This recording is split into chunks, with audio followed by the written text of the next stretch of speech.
Hello नमस्ते सभी को मेरा नमस्कार।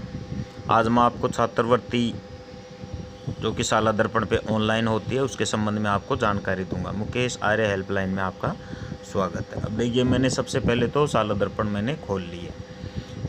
अब इसमें स्कीम पे जाएंगे। स्कीम पे जाने के बाद में ये स्कॉलरशिप का ये आता है। स्कॉलरशिप में अपने को जो फर्स्ट वाला स्कॉलरशिप अलॉटमेंट, इसके ऊपर टिक करना है। फिर इसमें जैसे मैं लेता हूँ सबसे पहले 8वीं क्लास के, और ये सभी बच्चे जो भी होते हैं, वैसे मैंने सेलेक्ट कर लिए फिर भी दिखाने के लिए एक बच्चे को, जैसे ये को रविंद्र मेघवाल है तो मैं इसको यहाँ से ले लेता हूँ। इसको मैं पात्र घोषित करता हूँ।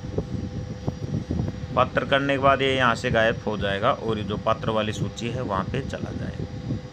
अब जैसे यहाँ पे 2 नाम रह गए, इसका मतलब हो गया वो बच्चा वहाँ पे जा चुका है। अब ये यहाँ पे आ गया रविंद्र मेघवाल। अब मैं इसको अपडेट करता हूँ। अब सबसे पहले ये मांगता है ऑथेंटिक पेंडिंग। देखो, आधार नंबर ऑथेंटिक, ये इसमें अगर इसमें किसी प्रकार की भी दिक्कत है आधार में तो ये अपडेट नहीं होगा। अब जैसे मैं इसको करता हूँ आधार ऑथेंटिक में करता हूँ, ये इसके आधार नंबर है तो मैं गया और ये मैंने ऑथेंटिक किया। देखिए ये इसके आधार ऑथेंटिक सक्सेसफुली, तो इसका मतलब इसके आधार नंबर ये सक्सेसफुली हो चुका है। फिर उसके बाद में नेक्स्ट ऑप्शन जो आता है वो आता है जन आधार।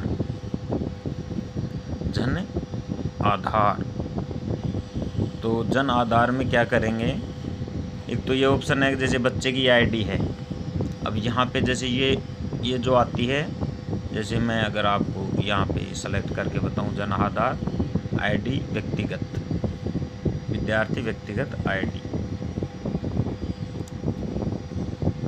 अब मैं यहाँ पे लेता हूँ तो ये विद्यार्थी की व्यक्तिगत आईडी है। अब मैं यहाँ पे इसे ऑथेंटिक करता हूँ जन आधार को, तो ये बता रहा है आधार ऑथेंटिक, जन आधार ऑथेंटिक। अब उसके बाद में दोनों चीज़ें ऑथेंटिक, देखो ये आगे हो चुकी है। फिर उसके बाद में इसमें अपन मेंबर आईडी डालते हैं। मेंबर आईडी डालने के लिए अपने को क्या करना पड़ेगा, यहाँ ये जो 68, देखो मैं इसमें डालता हूँ 6813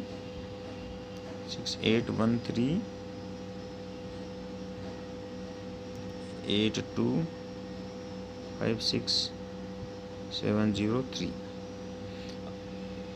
अब यहाँ डालने पर होगा जो भी बैंक से लिंक होगा वो यहाँ नीचे आ जाएगा। अब ये देखना पड़ेगा इसका लिंक है या नहीं है। अब देखो इसमें बता रहे रविंद्र कुमार है, अकाउंट होल्डर का नाम है, लेकिन ये इसका अकाउंट है वो इसमें वेरीफाई नहीं है जन आधार से। तो इसमें लिखा हुआ है मुखिया/ विद्यार्थी का व्यक्तिगत पहचान संख्या। तो अब इसमें मान लो इनके तो है नहीं, मुखिया कौन होता है, मम्मी या पापा, तो उसका अपन देखते हैं क्या स्थिति रहती है। उसकी डिटेल के लिए अपन को थोड़ा सा ऊपर वापस जाना पड़ेगा, यहाँ से लेनी पड़ेगी इनकी डिटेल।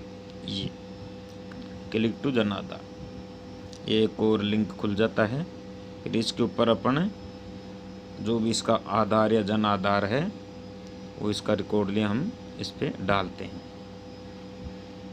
जैसे इनका है 50 12 40 47 61, 50 12 40 47 61, देखो ऑटोमेटिक है। अब इसमें देखो ये है निर्मा, बाया, भरत, रविंद्र, ज्योति, इस तरह के है ना। तो ये शायद बाया हो सकता है, इसकी मम्मी हो शायद, मम्मी पापा। अभी मैं इसमें देखता हूँ, जैसे ऊपर वाले हैं उसमें लिखा है कि कोई भी इसके मुखिया या बच्चे का किसी भी एक का चलेगा। तो मैं जन आधार इसमें देखता हूँ, तो ये बाया के नंबर इसमें डालता हूँ 4651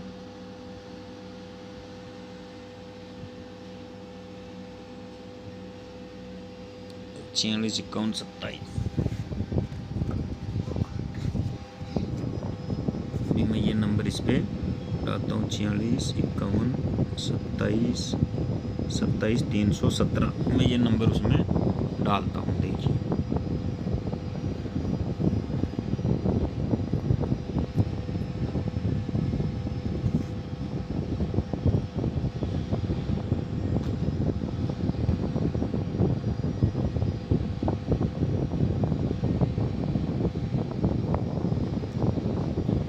ये मैं जैसे मान लो इसके अभिभावक के नंबर डाल देता हूँ। ये देखिए ये इनके नंबर आ चुके हैं, ब्रांच नेम जो भी है आ चुका है, यूको बैंक का है।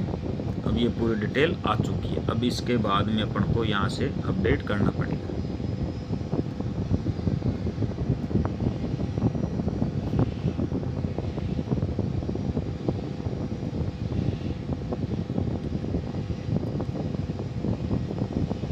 ये देखिए अपडेट हो चुका है, ये देखिए बिल्कुल अपडेट हो चुका है। ये सारी चीज़ें आधार भी अपडेट हो गया, ये भी। फिर उसके बाद में है नेक्स्ट इनका जाति प्रमाण पत्र वगैरह, ये भी अपने पास है, तो ये भी अपडेट हो चुके हैं। फिर उसके बाद में आता है नेक्स्ट जो ऑप्शन आता है एनुअल इनकम वाला, तो ये भी इसमें भी हो चुके हैं अपडेट, क्योंकि अपने को पता है कितनी क्या इनकम है। और ये लास्ट वाला ऑप्शन भी फैमिली इनकम भी मैं अपडेट कर देता हूँ। अब देखो अब किसी तरीके का कोई पेंडिंग नहीं है इसमें। ये देखिए हम इसको वापस एक बार अपडेट, हाँ अपडेट हो चुके सक्सेसफुल। जन आधार ऑथेंटिक, आधार ऑथेंटिक, अब देखो ये सभी सक्सेसफुल हो चुकी है। तो ये छात्रवृत्ति के लिए एलिजिबल है। ये मैंने यहाँ पे क्लोज कर दिया। अब देखो ये अगर रविंद्र मेघवाल के आगे आ गया, यस। अब इसके बाद में ये है री अलॉट।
सेशन 2020।